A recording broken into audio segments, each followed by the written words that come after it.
Now, the Prophet Ibrahim ﷺ is doing what he's commanded. He prepares him, he ties him, he binds him, and just before he is to sacrifice him, Allah subhanahu wa ta'ala abrogates that command and says, your dream was the truth, you have fulfilled what you were supposed to do, stop.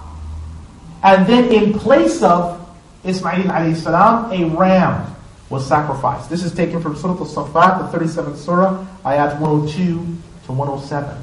So in place of that, a ram was sacrificed. So the abrogation took place at one moment. Now, Allah subhanahu wa ta'ala has done this in history. Now, I gave you examples of how human beings do it. But Allah subhanahu wa ta'ala is even more amazing though. And He does it because there's always a principle behind it. Always a principle and some good that we can benefit. Because Allah knows things that are more beneficial and useful to us. And as we grow in our knowledge and our strength, Allah subhanahu wa ta'ala accommodates that with principles that we can use. With principles that we can use. So, we come to the next part. It says, what are some signs that we could look for to tell when something is abrogated? Because sometimes we may be reading a passage and we look at it and then we remember another passage that we read perhaps on Tuesday or the week before, and we've noted it. And we look and we use our principles of hermeneutics. We say, well, they're not mutashabihat ayat. They seem pretty clear. They're not majaz. They're not the other types. There must be some abrogation going on here. But I need to look for some signs of abrogation so I don't just think it's so because of something in my heart. Because we don't want to do that and distort revelation. So what do? We look for these signs.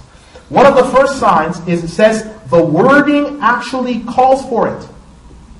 The wording actually states that this is the case. Look at this situation.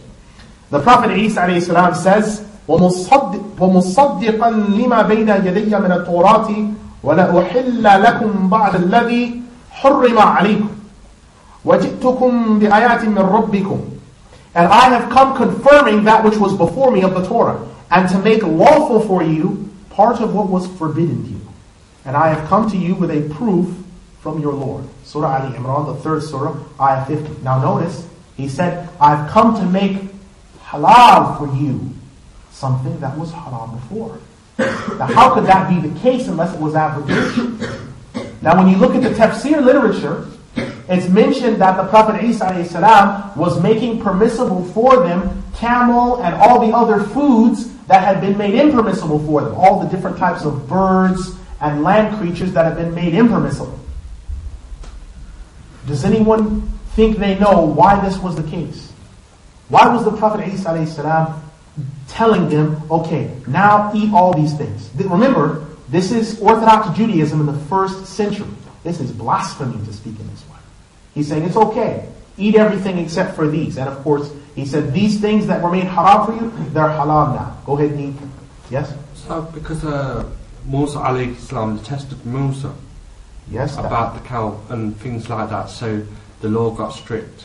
Yes, that's part of the testing. Yes, the law was strict, and it was released. Another thing is about the corruption, because some passages in the Torah had become corrupted, and the Prophet Isa alayhi salam was setting things straight. But there's a third one as well. Yes.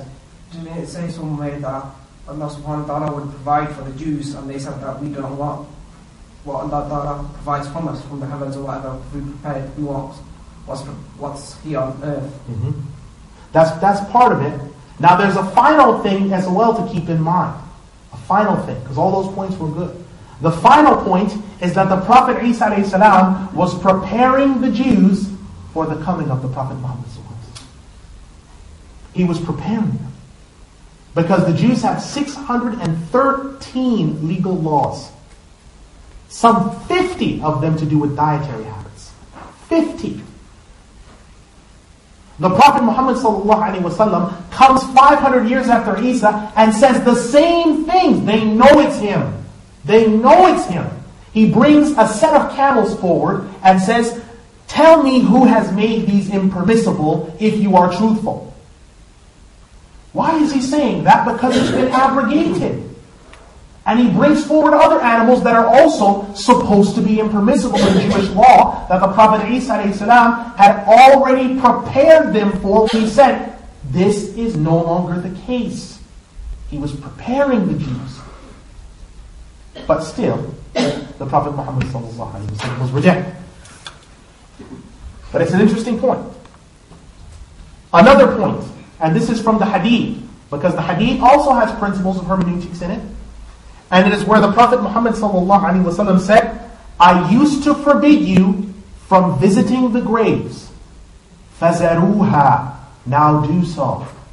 This wording, فَزَرُوهَا, is a command. It is also complete. And the actual plural can apply to a man or a woman. So someone can't come and say, it's haram for women to visit the graves, it's haram. Full stop for them to do it. No, because the wording in this hadith, فَزَرُوهَا, is for male and female. So someone that says that, we tell them, I'm sorry, that's not the position of Muslim orthodoxy as passed down unbroken. You may be able to say that if they're doing impermissible things or exaggerating in worship of the graveyard or their dead loved ones, that is impermissible. But as far as saying completely without restriction, I'm sorry, the outward import of this hadith and the understanding of Imams al-Nawawi and Ibn Rajab rahimahullah negates what you're saying. Second point of a sign of abrogation that we could notice.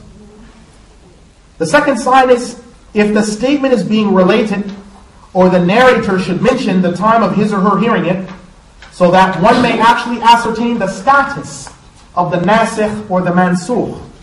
What I mean by that is, someone comes along, we read in a hadith about a particular ruling. And then later on, another set of hadith, we read about that same ruling but a different principle. Here's an example. In the Sahih al-Jami' of Imam al-Suyuti, there is a hadith that says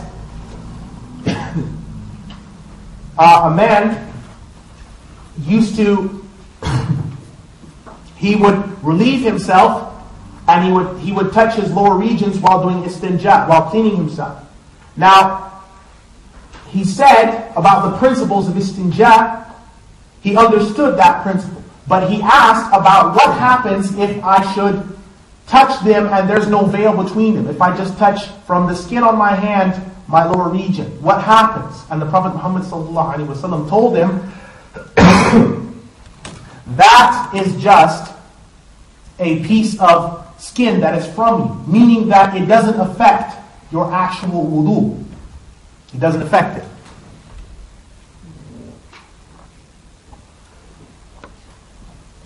But then, we have a hadith from another Sahabi where the Prophet Muhammad ﷺ says, if any one of you touches his lower region and there is no veil between them, meaning clothing, they should renew their wudu. Now here you have two texts. One saying it's alright, and one saying it's not the case. Why? Because the Sahabi that related the one saying that the wudu must be relieved, he was living in the latter part of the Prophet Muhammad ﷺ's life. Meaning he was with him in his last few years. Meaning that revelation was fresher than the one previous. So the one saying it was okay is abrogated. And the one that is here that's fresh in his last days is nasikh. It is the abrogating to the other one. Does that make sense to everyone? Now, there is a third sign of abrogation. The ummah must agree that that particular thing is abrogated. They have to agree. So someone cannot come, as has happened historically with some charlatans and false prophets. Someone comes and says, alcohol is no longer impermissible. It's okay. Because in the days when alcohol used to be made, it used to be kept in drums where bacteria would get in. And the bacteria would get into those drums and infect the beer, and it would make it very poisonous, and sometimes people would die upon drinking it. But now, we are able to isolate the hops and boil the beer and to safeguard it in a way that the beer is actually more natural and better for you than many other drinks. Therefore, this ruling is abrogated. The same thing was explained to me once about someone regarding pork. It is now okay to eat pork. It's fine. Because the actual cooking circumstances of back then, some 4,000 years ago, and now are completely different. They've been able to sterilize the meat. And so in the U.S. there was this whole campaign called Pork, the Other White Meat. And it was on billboards and everywhere advertising the pig. They even showed a picture of a pig's head smiling. And they said, the other white meat. Because they said, now it's much better for you now than it ever was. But a teacher of mine who was not a Muslim, he had no belief in God, said, I'll show you a reason why I don't eat pork. If we want to use a naturalistic standpoint, he took it and he took a slab of it and sat it on a plate.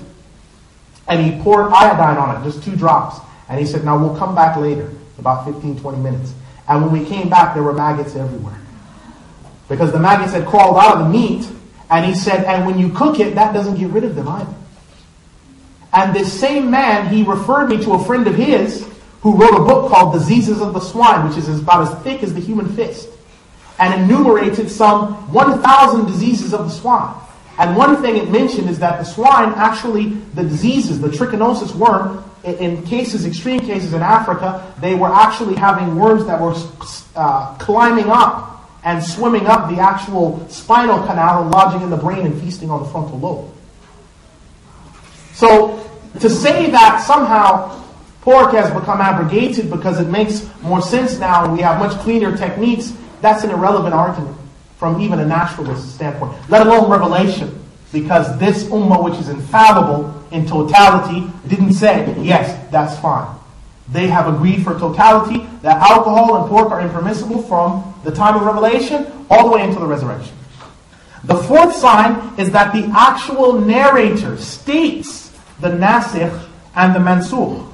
For example, Al-Aqwa radiallahu anhu said that we used to be permitted to do al-mut'ah, which is during war times, people would get married when they were far away from their home. Young men, they were far away. They had nothing. And they would get married briefly and then separate. Now he said, we used to do that.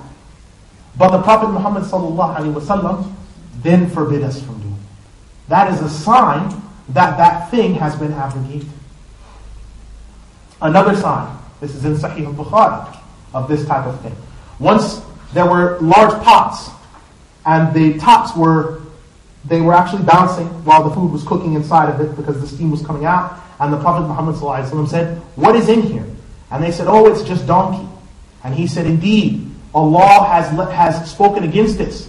Turn these pots over and dispose of them. And they got rid of it. So that's an example of where something in one moment is fine just the way it is, and all of a sudden, within that instant, it's abrogated. The fifth evidence is that one of the texts has a clear indication that it is more recent than the other. So the fifth sign is that the text is actually indicating that all the ones before it are superseded by this one. Think about this one. بَرَاءَةٌ مِّنَ اللَّهِ وَرَسُولِهِ إِلَى الَّذِينَ عَاهَدتُّم مِّنَ الْمُشْرِكِينَ. Freedom from all obligations is declared by Allah and His Messenger to those of the idol worshippers whom you made a treaty. Surah At-Tawbah, the 9th surah, ayah 1. So here we have a principle that the idol worshippers previously had a treaty with the Prophet Muhammad sallallahu alaihi wasallam, a specific group of them. And they had proven treacherous time and time again on those treaties. But the Prophet Muhammad sallallahu alaihi wasallam had kept his end of the bargain, but Allah said, that is now finished. That is now finished. And He gave a set of commands after that on what to do now that that was abrogated. So this actual passage has an indication that all of the ones that came before are superseded by this one. So you've got 5 signs, all 5 or one of them, that will show you as an indication that something is abrogated. There are not many ayat in the Qur'an are abrogated. There are only some 500 laws